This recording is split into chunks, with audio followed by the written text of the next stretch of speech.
আমরা দেখেছি মার্কিন যুক্তরাষ্ট্র তার ক্লায়েন্ট হিসেবে বেছে নিয়েছিল পাকিস্তানকে ঠান্ডা যুদ্ধের সময়, তাই না? পাকিস্তানের সমস্ত বৈদেশিক সাহায্য, পাকিস্তানের উন্নয়ন নীতি এবং আমাদের বাংলাদেশের সাথে পাকিস্তানের যে শোষণমূলক সম্পর্ক, সেটা তো মার্কিনদের অনুসৃত মডেলের ফলেই।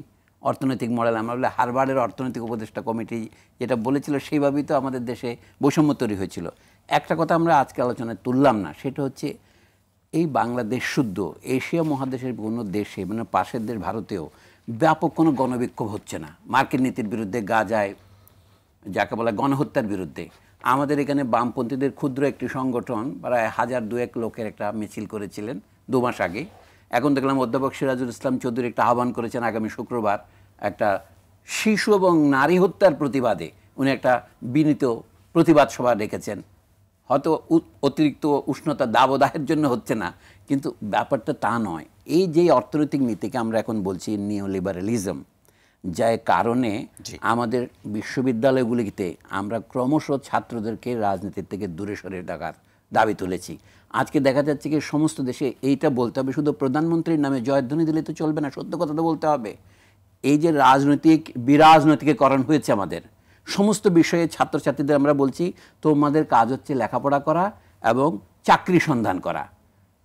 গাজায় কি হলো না হলো এটা নিয়ে আন্দোলন করার ব্যাপার না। আমরা শিক্ষা যা দিচ্ছি সেটারই একটা প্রতিফল আমরা দেখতে পাচ্ছি, যে এক ধরনের রাজনৈতিক অন্ধত্ব।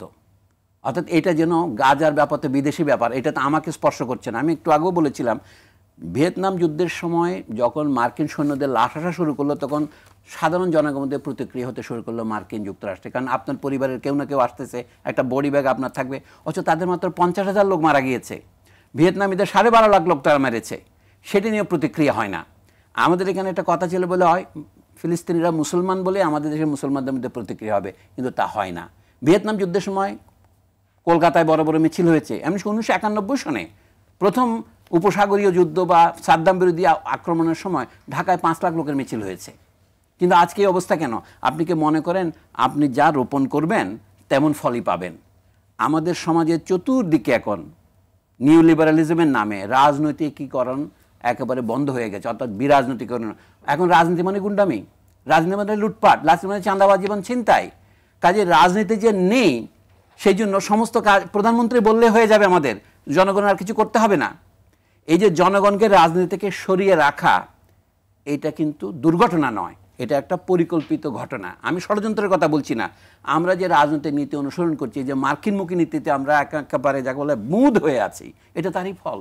জি, অসংখ্য ধন্যবাদ। সময় পেলে আরো শুনবো।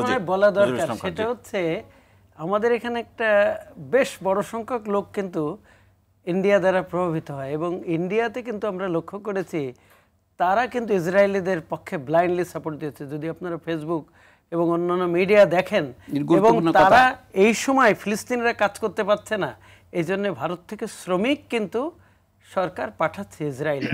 সুতরাং এরও একটা কম বেশি ইফেক্ট আছে একটা লেভেল অফ জনসাধারণের প্রতি। যদিও মাননীয় প্রধানমন্ত্রী বলছেন, সরকার এভাবে বলছেন, কিন্তু ফিল্ড লেভেলের মানুষ কিন্তু প্রভাবিত হয়, দেখে আমেরিকার দিকে তাকায়, ইন্ডিয়ার দিকেও তাকায়।